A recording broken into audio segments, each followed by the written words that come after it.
आज क्या आप खुश हैं? शीर्षक उपदेश के साथ मैं आपके साथ परमेश्वर के वचन का अध्ययन करना चाहता हूं। सभी लोगों, क्या आप खुश हैं? आप खुश क्यों हैं?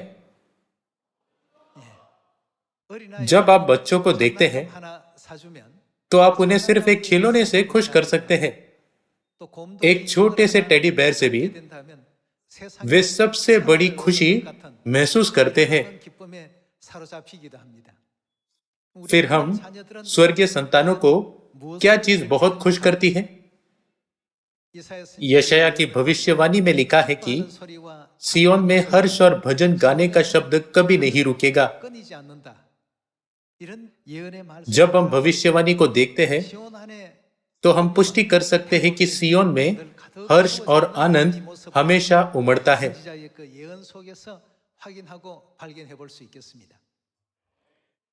फिर सियोन में खुशी का स्रोत क्या है? क्या आपके घर को हार्दिक महसूस कराता है? वही टीवी, वही रेफ्रिजरेटर और वही फर्नीचर है। यह ऐसी चीजें नहीं है जो हमें घर में खुशी देती है। जब आप अपने घरों में प्रवेश करते हैं तो आप महसूस करते हैं यह स्थान जीवित और हार्दिक है। उस समय क्या घर को हार्दिक और आरामदायक बनाता है?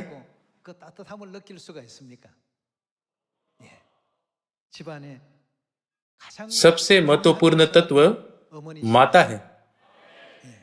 ऐसा इसलिए है क्योंकि माता घर पर है।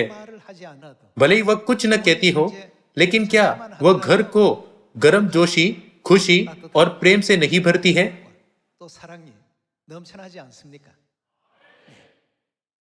इस बारे में मैंने सुना है कि भारत में हमारे सियोन परिवार के सदस्य हमेशा एक दूसरे से पूछते हैं, क्या आप खुश हैं?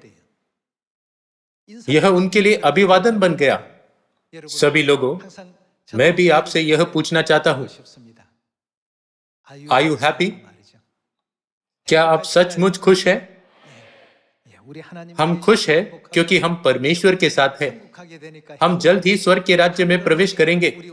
स्वर्गीय माता हमारे साथ है और हम सियोन में अपने प्रिय भाइयों और बहनों के साथ मिलकर आराधना कर सकते हैं। हम कितने खुश हैं। कम से कम सबत के दिन संसार की सभी चिंताओं के साथ हमें क्या करना चाहिए?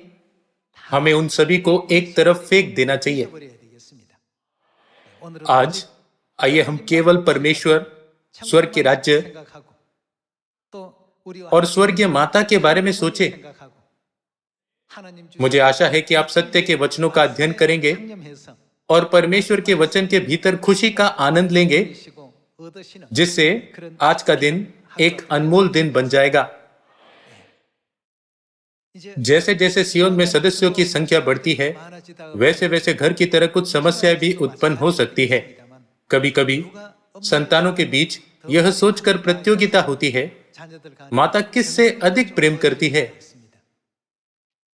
संतानों को संभालने के लिए माता सबसे बड़े से कह सकती है, अपने भाई बहनों की अच्छे से देखभाल करना और सुनिश्चित करना कि एकता बनी रहे।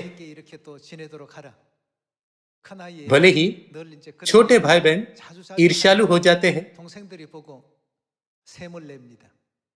वे सोचते हैं माता केवल बड़े भाई को पसंद करती है। वह महत्वपूर्ण बातें केवल उन्हें बताती है। हमें पूरी तरह से छोड़ दिया गया है। बच्चे ऐसा महसूस करते हैं। लेकिन क्या सच में एक माता ऐसा ही सोचती है? यहाँ कई माताएं हैं और ऐसा कभी नहीं होता। वह सभी से प्रेम करती है क्योंकि ऐसी कोई उंगली नहीं है जो काटने पर दर्द न देती हो।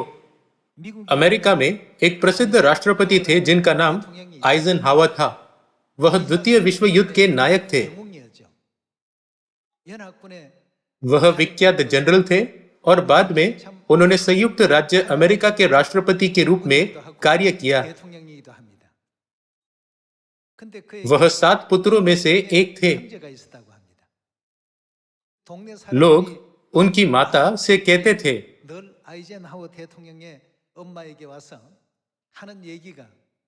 आपने अपने बेटे की अच्छी परवरिश की, आप बहुत खुश होगी। लोग उनकी माता को यह कहकर अभिवादन करते थे, इस तरह के एक अच्छे बेटे को पाकर आपको बहुत खुशी हुई होगी। हर बार वह एक ही उत्तर के साथ जवाब देती थी, आप किस बेटे की बात कर रहे हैं?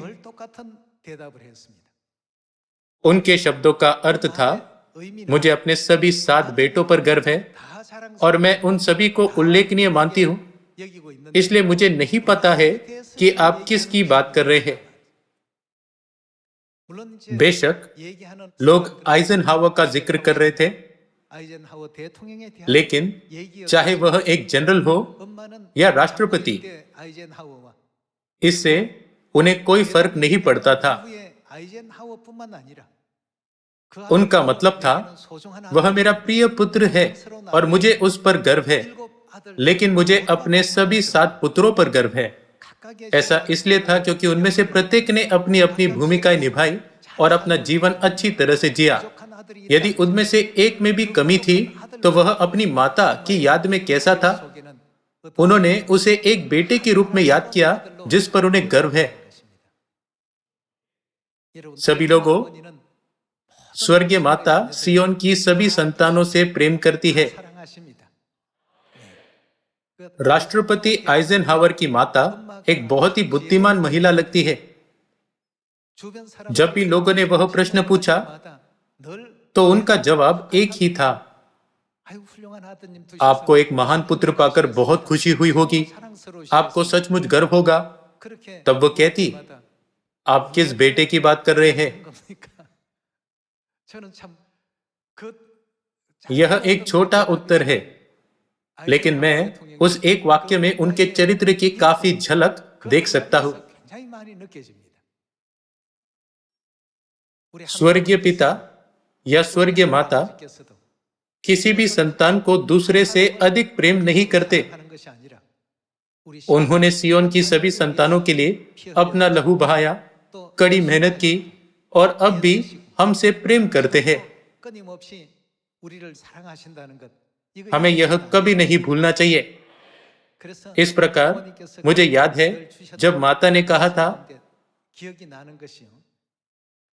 आप मेरा सब कुछ है, आप मेरे जीवन का सब कुछ है। यह केवल एक विशेष संतान को संदर्भित नहीं करता है, वह हम सभी से, सियोन के सभी सदस्यों से प्रेम करती है। यह केवल आइजनहावर ही नहीं था, बल्कि वह बच्चा भी था जो उत्कृष्ट था, और वह बच्चा जिसमें कमियां थी, जिससे उनकी माता को गर्व और खुशी है। स्वर्गीय माता को उन सभी संतानों पर गर्व है जो सियोन में आए हैं। हम में से हर एक उन्हें गर्व महसूस कराता है। एक सदस्य उपदेश में अच्छा होने के द्वारा, दूसरा सुसमाचार में अच्छा होने के द्वारा, और दूसरा पश्चाताप का जीवन जीने के द्वारा। कारण अलग अलग प्रतीत होते हैं। इसलिए इस क्षण से आइए हम बचकाने विचारों को फेंक दें। क्या हमें यह महसूस नहीं करना चाहिए कि पिता और माता सियोन की सभी संतानों से प्रेम करते हैं जो इस पृथ्वी पर गिराए गए थे? बाइबल में होशे की पुस्तक में यह लिखा गया है, आओ हम परमेश्वर का ज्ञान प्राप्त करने के लिए यत्न करें। हमें परमेश्वर को जानने के लिए हर संभव प्रयास करना चाहिए। जो माता पिता है वे समझेंगे। आप पहले से 10वें तक अपने सभी बच्चों से प्रेम करते हैं, लेकिन ऐसा लगता है कि बच्चे इसे इस तरह से नहीं देखते हैं। माता केवल बड़ी बहन से प्रेम करती है जो पढ़ाई में अच्छी है। माता केवल बड़े भाई से प्रेम करती है जो एक उच्च पद पर है। ऐसा कभी नहीं होता। कोई भी माता पिता ऊंचे पद पर रहने या पढ़ाई में अच्छा होने के कारण एक बच्चे को दूसरे से अधिक प्रेम नहीं करते। माता पिता अपने सभी बच्चों को जन्म से ही प्रेम करते हैं। इस प्रकार आज आपको इस विचार को फेंक देना चाहिए, मुझे उस सदस्य से थोड़ा कम प्रेम मिलता है। आइए पहला यूहन्ना की पुस्तक अध्याय 4 के द्वारा परमेश्वर के प्रेम को समझे। पहला यूहन्ना अध्याय 4।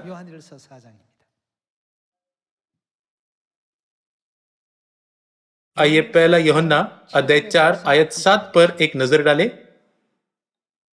पहला यूहन्ना अध्याय 4 आयत 7। हे प्रियो, हम आपस में प्रेम रखें, क्योंकि प्रेम परमेश्वर से है। जो कोई प्रेम करता है वह परमेश्वर से जन्मा है और परमेश्वर को जानता है। जो प्रेम नहीं करता वह परमेश्वर को नहीं जानता, क्योंकि परमेश्वर प्रेम है। जो प्रेम परमेश्वर हमसे रखता है वह इससे प्रकट हुआ कि परमेश्वर ने अपने इकलौते पुत्र को जगत में भेजा है कि हम उसके द्वारा जीवन पाए। प्रेम इसमें नहीं कि हमने परमेश्वर से प्रेम किया, पर इसमें है कि उसने हमसे प्रेम किया और हमारे पापों के प्रायश्चित के लिए अपने पुत्र को भेजा। हे प्रियो, जब परमेश्वर ने हमसे ऐसा प्रेम किया तो हमको भी हमें क्या करना चाहिए? आपस में प्रेम रखना चाहिए। स्वर्गीय पिता और स्वर्गीय माता निरंतर हमसे प्रेम करते हैं। वे केवल एक सदस्य से प्रेम नहीं करते। परमेश्वर ने सभी के लिए क्रूस पर अपना लहू बहाया। यदि 10 उंगलियां हैं, तो एक भी उंगली ऐसी नहीं है जो परमेश्वर को पसंद नहीं है। जब हम मानते हैं कि परमेश्वर को हम सभी की आवश्यकता है, वह हम सभी से प्रेम करते हैं और हम सभी पर अपना अनुग्रह प्रदान करते हैं, तो हमें हमेशा अपने हृदयों में परमेश्वर के प्रेम को गले लगाना चाहिए और उस प्रेम में विकसित होना चाहिए। हमें सोचना चाहिए, पिता और माता हमसे इतना प्रेम करते हैं कि वे शरीर में इस पृथ्वी पर आए। वे क्रूस का बोझ उठाने से नहीं हिचकिचाए, जैसे हम स्वर्गीय पापियों को उठाना चाहिए था। फिर किसी और चीज पर ध्यान देने की जरूरत नहीं है। उन्होंने हमारे लिए स्वर्ग की महिमा छोड़ी। पूरे ब्रह्मांड के मना करने के बावजूद परमेश्वर इस पृथ्वी पर आए। वह एक स्वर्गदूत को भेज सकते थे, लेकिन उन्होंने प्रायश्चित के लिए, बलिदान होने के लिए स्वयं इस पृथ्वी पर आने का विकल्प चुना और हमारे लिए अपना लहू बहाया और सभी कष्टों को सहन किया। केवल इस तथ्य से ही हमें समझना चाहिए कि परमेश्वर हमसे कितना प्रेम करते हैं।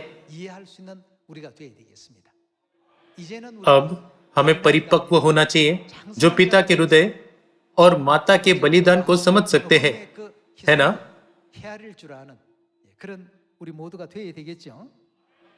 इसलिए पहला यूहन्ना की पुस्तक अध्याय 4 आयत 11 में कहा गया है, परमेश्वर ने हमसे ऐसा प्रेम किया। आइए एक बार फिर इस पर नजर डालें। आइए आयत 11 पर एक नजर डालें। हे प्रियो, जब परमेश्वर ने हमसे ऐसा प्रेम किया तो हमको भी आपस में प्रेम रखना चाहिए। परमेश्वर को कभी किसी ने नहीं देखा। यदि हम आपस में प्रेम रखें तो परमेश्वर हम में बना रहता है और उसका प्रेम हम में सिद्ध हो गया है। इसी से हम जानते हैं कि हम उसमें बने रहते हैं और वह हम में, क्योंकि उसने अपने आत्मा में से हमें दिया है। हमने देख भी लिया और गवाही देते हैं कि पिता ने पुत्र को जगत का उद्धारकर्ता करके भेजा है। आयत 15, जो कोई यह मान लेता है कि यीशु परमेश्वर का पुत्र है, परमेश्वर उसमें बना रहता है और वह परमेश्वर में। जो प्रेम परमेश्वर हमसे रखता है उसको हम जान गए और हमें उसका विश्वास है। परमेश्वर प्रेम है और जो प्रेम में बना रहता है वह परमेश्वर में बना रहता है और परमेश्वर उसमें बना रहता है। इसी से प्रेम हम में सिद्ध हुआ कि हमें न्याय के दिन हिया हो, क्योंकि जैसा वह है वैसे ही संसार में हम भी हैं। प्रेम में भय नहीं होता, वरन सिद्ध प्रेम भय को दूर कर देता है, क्योंकि भय का संबंध दंड से होता है, और जो भय करता है वह प्रेम में सिद्ध नहीं हुआ। लिखा है, हम इसलिए प्रेम करते हैं कि पहले उसने हमसे प्रेम किया। पहली, दूसरी, तीसरी और 10वीं सभी संतान परमेश्वर के प्रेम में वास करती है। जिस तरह एक भी संतान अपने माता पिता के प्रेम से केवल इसलिए वंचित नहीं रहती क्योंकि वे उन्हें अक्सर नहीं देखते हैं, उसी तरह हम सभी परमेश्वर के प्रेम में हैं। आइए आयत 19 देखें। हम इसलिए प्रेम करते हैं कि पहले उसने हमसे प्रेम किया। यदि कोई कहे मैं परमेश्वर से प्रेम रखता हूं और अपने भाई से बैर रखे, तो वह झूठा है, क्योंकि जो अपने भाई से जिसे उसने देखा है प्रेम नहीं रखता, तो वह परमेश्वर से भी जिसे उसने नहीं देखा प्रेम नहीं रख सकता। उससे हमें यह आज्ञा मिली है कि जो कोई परमेश्वर से प्रेम रखता है वह अपने भाई से भी प्रेम रखे। हमें यह मन में रखना चाहिए कि सबत के दिन और फसह जैसे परमेश्वर की आज्ञाओं में भाईचारे के प्रेम के बारे में भी आज्ञा है। जब हम सियोन में आते हैं और कोई पूछता है क्या आप खुश हैं, तो हमें आदत के अनुसार जी कहते हुए उत्तर नहीं देना चाहिए। इसके बजाय स्वर्गीय संतानों के रूप में आइए हम प्रेम की आज्ञा को व्यवहार में लाएं और संसार के सभी लोगों को पिता और माता का प्रेम प्रदान करें। मुझे आशा है कि परमेश्वर की संतान प्रेम के रूप में उभर कर सामने आएंगी, चाहे वे परिवार के साथ घर पर हो, चर्च में अन्य सदस्यों के साथ हो या समाज में दूसरों के साथ हो। ऐसा इसलिए है क्योंकि प्रेम परमेश्वर से आता है।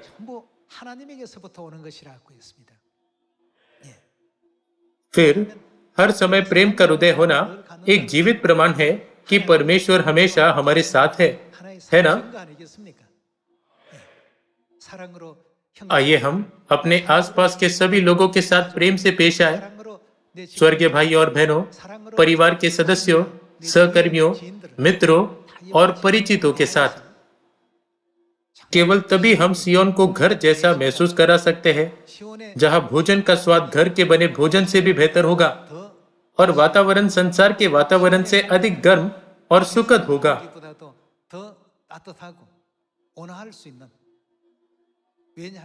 क्या यह इसलिए नहीं है कि यहाँ हमारे पास पिता और माता और प्रिय भाई और बहनें हैं?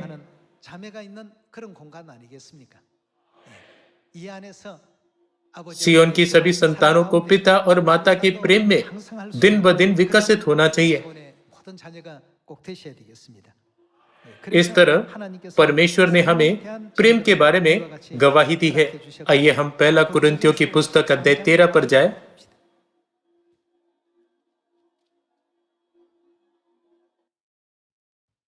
आइए हम पहला कुरिन्थियों अध्याय 13 आयत 1 देखें। अध्याय 13 आयत 1। यदि मैं मनुष्य और स्वर्गदूतों की बोलियां बोलूं और प्रेम न रखूं, तो मैं ठनठनाता हुआ पीतल और झनझनाती हुई झांझ हूं। और यदि मैं भविष्यवाणी कर सकूं और सब भेदों और सब प्रकार के ज्ञान को समझूं, और मुझे यहाँ तक पूरा विश्वास हो कि मैं पहाड़ों को हटा दूं, परंतु प्रेम न रखूं, तो मैं क्या हूं? मैं कुछ भी नहीं। प्रेम के बिना विश्वास या प्रेम के बिना किया जाने वाला कोई भी सुसमाचार का कार्य व्यर्थ है। आइए हम आयत 3 पर एक नजर डालें। यदि मैं अपनी संपूर्ण संपत्ति कंगालों को खिला दूं या अपनी देह जलाने के लिए दे दूं और प्रेम न रखूं, तो मुझे कुछ भी लाभ नहीं। बाइबल कहती है कि प्रेम के बिना जो किया जाता है वह व्यर्थ है। आइए आयत 4 देखें। प्रेम धीरजवंत है और कृपालु है। प्रेम डाह नहीं करता। प्रेम अपनी बड़ाई नहीं करता और फूलता नहीं। वह अनरीति नहीं चलता। वह अपनी भलाई नहीं चाहता। झुंझलाता नहीं, बुरा नहीं मानता, कुकर्म से आनंदित नहीं होता, परंतु सत्य से आनंदित होता है। वह सब बातें सह लेता है, सब बातों की प्रतीति करता है, सब बातों की आशा रखता है, सब बातों में धीरज धरता है। आइए आयत 8 देखें। प्रेम कभी टलता नहीं, भविष्यवाणियां हो तो समाप्त हो जाएगी, भाषाएं हो तो जाती रहेंगी, ज्ञान हो तो मिट जाएगा, क्योंकि हमारा ज्ञान अधूरा है और हमारी भविष्यवाणी अधूरी। परंतु जब सर्व सिद्ध आएगा तो अधूरा मिट जाएगा। जब मैं बालक था तो मैं बालकों के समान बोलता था, बालकों का सा मन था, बालकों की सी समझ थी। परंतु जब सियाना हो गया तो बालकों की बातें छोड़ दी। अभी हमें दर्पण में धुंधला सा दिखाई देता है, परंतु उस समय आमने सामने देखेंगे। इस समय मेरा ज्ञान अधूरा है, परंतु उस समय ऐसी पूरी रीति से पहचानूंगा जैसा मैं पहचाना गया हूं। पर अब विश्वास, आशा, प्रेम ये तीनों स्थायी है, पर इनमें सबसे बड़ा प्रेम है। सभी लोगों, सियोन में प्रेम उमड़ना चाहिए। हमें एक दूसरे के प्रति विचारशील और क्षमाशील होना चाहिए, और पिता और माता का हृदय हमेशा सियोन में होना चाहिए। ऐसा कहा जाता है कि लोग उनसे मिलते जुलते हैं जिन्हें वे देखते हैं। बेसबॉल पसंद करने वाले लोगों का उनके रोल मॉडल के रूप में एक महान बेसबॉल खिलाड़ी होता है। जो लोग फुटबॉल पसंद करते हैं उनका रोल मॉडल एक महान फुटबॉल खिलाड़ी होता है। उनकी तकनीकों को ध्यान से देखकर और उनमें निपुणता प्राप्त करने का प्रयास करके लोग उनके अनुसार उन तरीकों से बदल जाते हैं जिनके बारे में उन्हें पता भी नहीं होता। इसलिए ऐसा कहा जाता है कि हर कोई उन लोगों के समान होता है जिसे वह देखता है। इसलिए हमें हमेशा परमेश्वर को देखना चाहिए। जब हम स्वर्गीय पिता और स्वर्गीय माता के जीवन और बलिदान और पीड़ा के मार्ग पर विचार करते हैं जो उन्होंने हमारे लिए सहन किया है, तो क्या पहला कुरिन्थियों अध्याय 13 में वर्णित सभी चीजें स्वाभाविक रूप से सियोन में पूरी नहीं होगी?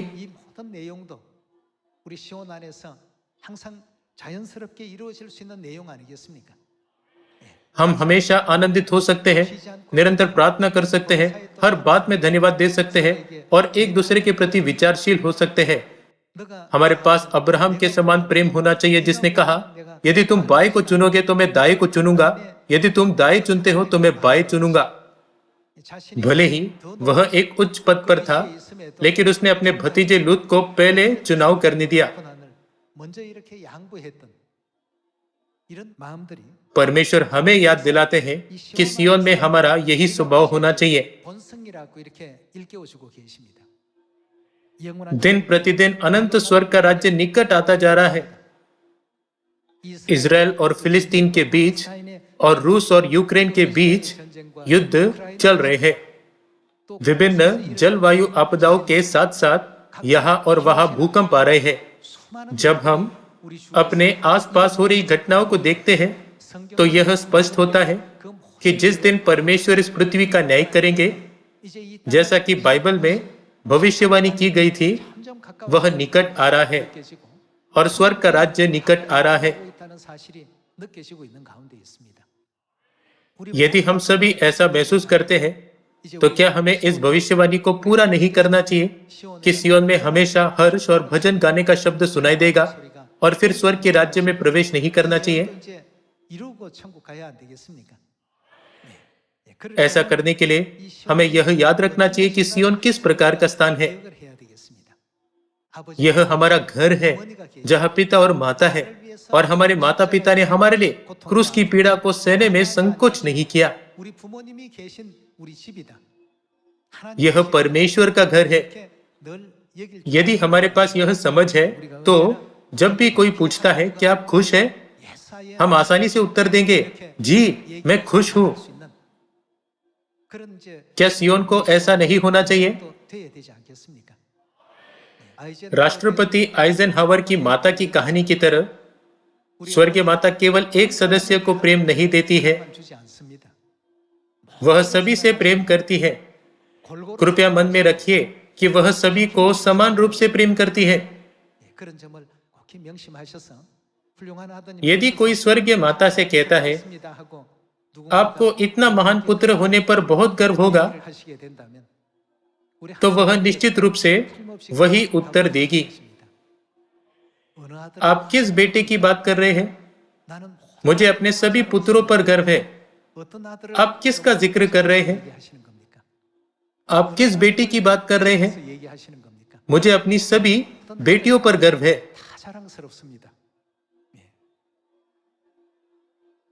आइए आज हम याद रखें कि यह स्वर्गीय पिता और स्वर्गीय माता का हृदय है। हमारे स्वर्गीय माता पिता हमारे लिए इस पृथ्वी पर आए, हमारे लिए सत्य को पुनर्स्थापित किया और स्वेच्छा से हमारे लिए बिना किसी हिचकिचाहट के क्रूस के दर्द को सहन किया।